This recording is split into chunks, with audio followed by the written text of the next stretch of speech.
बिस्मिल्लाहिर्रहमानिर्रहीम। अस्सलामुअलैकुम। मैं हूँ अस्मा और वेलकम करती हूँ आपको आपके चैनल कुकिंग विद अस्मा में। कैसे हैं माय यूट्यूब फैमिली? उम्मीद करती हूँ कि आप सब बिल्कुल ठीक होंगे और खुश होंगे अल्लाह के हुक्म से। आज मैं बहुत ही लजीज और खुशबूदार भिंडी गोश्त की रेसिपी लाई हूँ जो हम एकदम रेस्टोरेंट स्टाइल में तैयार करेंगे।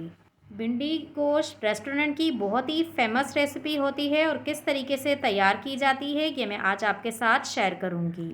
भिंडी गोश्त तो हर घर में ही बनाया जाता है, लेकिन जो आज मैं आपके साथ रेसिपी शेयर करने जा रही हूँ, अगर आपने एक बार भी इस तरीके से बना लिया तो इंशाल्लाह मैं यकीन से कह सकती हूँ कि आप बार बार इसी तरीके से बनाएंगे।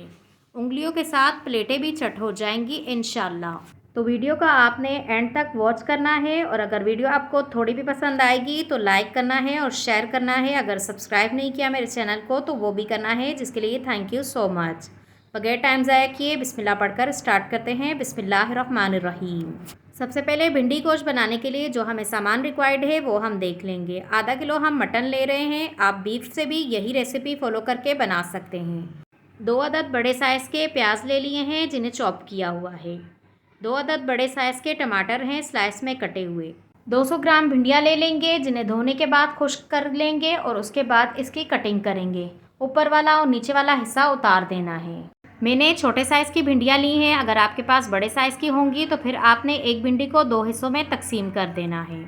तकरीबन 1 मुट्ठी हरा धनिया ले लिया है। जिंजर गार्लिक और चिली का पेस्ट तकरीबन 1 टेबल स्पून हम डालेंगे।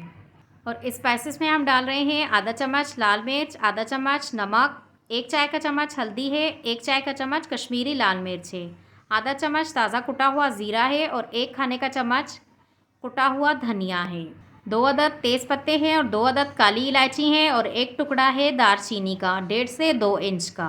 अब हम चूल्हे की तरफ चलते हैं और कुकिंग स्टार्ट करते हैं। चूल्हे पर हमने कढ़ाई रख दी है। अब इसमें कुकिंग ऑयल डाल देंगे और कुकिंग ऑयल हम डाल रहे हैं 1/3 कप, यानी कि 1 कप के 3 हिस्से तेल डाल देंगे और इसे थोड़ी देर गर्म होने देंगे और इसमें भिंडी डाल देंगे। सबसे पहले हमने भिंडियाँ फ्राई कर लेनी है, इसीलिए हमने इसे कुकिंग ऑयल में डाल दिया है। अब इसमें सोया सॉस डाल देंगे। अब आप सोच रहे होंगे कि हम सोया सॉस क्यों इस्तेमाल कर रहे हैं, तो ये भी मैं अभी आपको बता देती हूँ कि हम सोया सॉस का इस्तेमाल क्यों कर रहे हैं। और सोया सॉस हमने तकरीबन 1 से 2 टेबल स्पून के जितना डाला है। सोया सॉस का इस्तेमाल इसीलिए किया जाता है कि भिंडी में जो लेस होती है वो फ़ौरन से ख़त्म हो जाती है।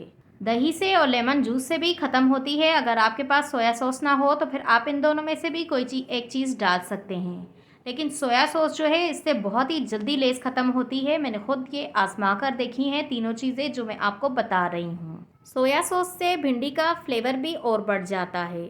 बहरहाल आप इन तीनों चीज़ों में से कोई भी एक इस्तेमाल कर सकते हैं, चाहे दही करें, लेमन जूस करें या फिर सोया सॉस करें। आप इन तीनों चीज़ों में से कोई भी एक इस्तेमाल कर सकते हैं भिंडी की लेस को ख़त्म करने के लिए। काफ़ी सारे लोगों को भिंडी की लेस पसंद नहीं होती, इसीलिए आप ये कर लें। शुरू से लेकर अब तक हमने चूल्हा तेज़ रखा हुआ है और तेज़ चूल्हे पर ही हमने इसे 3 से 4 मिनट तक अच्छे से फ्राई कर लिया है। अब हम तमाम भिंडियों को निकाल देंगे तेल से। भिंडियों पर लाइट गोल्डन सा कलर आया है। अगर आप इससे ज़्यादा करेंगे तो ये जल जाएंगी, इसीलिए 3 से 4 मिनट ही काफ़ी हैं भिंडियों को फ्राई करने में। और भिंडी एक ऐसी सब्ज़ी है जो बहुत ही जल्दी गल भी जाती है। अब इसी तेल में खड़े गरम मसाले डाल देंगे और इन्हें 1 आधा सेकंड तक फ्राई कर लेंगे ताकि बहुत ही प्यारी सी खुशबू आने लगे। अब इसमें प्याज डाल देंगे चॉप किए हुए और अच्छे से मिक्स कर देंगे और इसे लाइट गोल्डन ब्राउन कलर आने तक पकाएंगे। यानी बहुत ज़्यादा डार्क कलर हमें नहीं करना है, लेकिन गोल्डन ब्राउन कलर आने तक ही हमें इन्हें फ्राई करना है।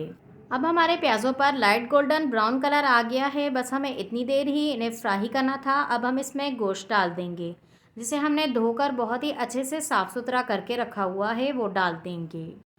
अब इसमें जिंजर गार्लिक और चिली का पेस्ट डाल देंगे। तकरीबन हम 1 टेबल स्पून डालेंगे भरकर।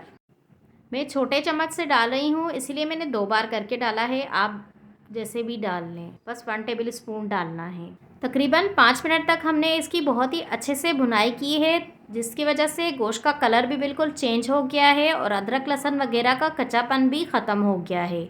इतनी देर हमें इसे फ्राई करना था और इससे गोश्त का जायका और बढ़ जाएगा और बहुत ही प्यारी मज़ेदार सी इस वक्त खुशबू भी आएगी इंशाल्लाह। अब हम इस पर तमाम स्पाइसेस भी ऐड कर देंगे। लाल मिर्च, नमक, हल्दी, कुटा हुआ ज़ीरा और कुटा हुआ धनिया और कश्मीरी लाल मिर्च। कश्मीरी लाल मिर्च जो है बिल्कुल ऑप्शनल है, अगर आप नहीं डालना चाहते तो आप नहीं डालें। ये कलर के लिए है और बाकी इसमें तीखापन बिल्कुल भी नहीं होता है। आप इसके बदले देगी मिर्च हो तो वो भी डाल सकते हैं, वो भी बहुत ही कम तीखी होती है। और नमक और मिर्च भी आप अपने टेस्ट के हिसाब से डाल सकते हैं। मेरे हिसाब से ये परफेक्ट रेसिपी है। गोश्त को मसालों के साथ एक आधा सेकंड के लिए और फ्राई कर लेंगे और इसके बाद हम इसमें टमाटर ऐड करेंगे। अगेन हम इसे अच्छे से मिक्स कर देंगे। अब इसमें एक बड़े साइज़ का मग पानी का डाल देंगे और इसे अच्छे से मिक्स कर देंगे। और उसके बाद हमने ढक्कन को बंद कर देना है और चूल्हे को हमने मीडियम टू लो कर देना है। शुरू से लेकर अब तक हमारा चूल्हा तेज़ था, तो अब हम मीडियम टू लो कर देंगे और इसे गलने के लिए ढक्कन बंद कर देंगे ताकि अच्छे से गल जाए। मटन है और मटन को गलने में टाइम लगता है, इसीलिए इसे टोटल जो है तकरीबन 1.5 घंटा लगा था मटन को गलने में। अगर आपके पास टाइम ना हो तो फिर आप कुकर का इस्तेमाल कर लें, उसमें ये जल्दी गल जाएगा। कुकर में 45 मिनट लगेंगे और अगर आप बीफ से बना रहे हैं तो फिर आपको पतीले में 1 घंटा लगेगा और कुकर में 40 से 35 मिनट में गल जाता है आराम से बीफ। अब तकरीबन 1.5 घंटा हो गया है और मैं ढक्कन खोलकर आपको दिखाती हूँ कि पानी तो बिल्कुल खुश्क होने वाला है, पानी इसमें नहीं बचा है। बीच में मैंने 2-3 बार इसे चेक कर लिया था ताकि गोश्त जो है हमारा नीचे से लगे नहीं। आपने भी ज़रूर चेक कर लेना है, नहीं तो गोश्त नीचे से लग भी सकता है। और चूल्हा हमने मीडियम टू लो ही रखा था। अब हम तेज़ कर देंगे और इसकी हम अच्छे से बुनाई कर लेंगे। कुछ इलाके होते हैं जहाँ पे गोश्त को गलने में इससे भी ज़्यादा टाइम लगता है, तो अगर आपको पानी की कमी महसूस हो तो आपने पानी भी और ऐड कर देना है। 3 से 4 मिनट तक हम इसकी अच्छे से बुनाई कर लेंगे और उसके बाद ही हम इसमें भिंडियाँ ऐड करेंगे।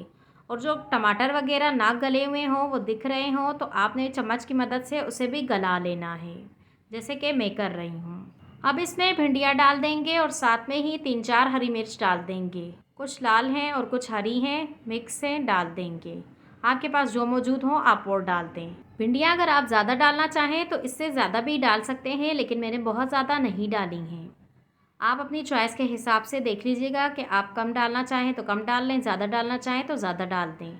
अब गोश्त के साथ भिंडी को भी 1-2 मिनट हमने फ्राई करना है, यानी भुनाई कर देनी है इसकी भी, जिससे भिंडी में और भी फ्लेवर बढ़ जाएगा, गोश्त का फ्लेवर भी भिंडी में आ जाएगा।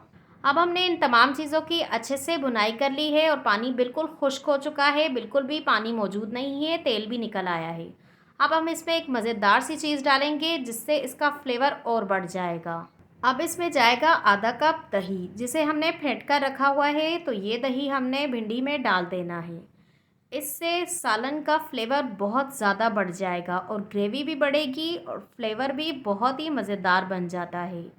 आपने एक बार ज़रूर ट्राई करना है। और दही डालने से पहले आपने चूल्हे को बिल्कुल लो कर देना है।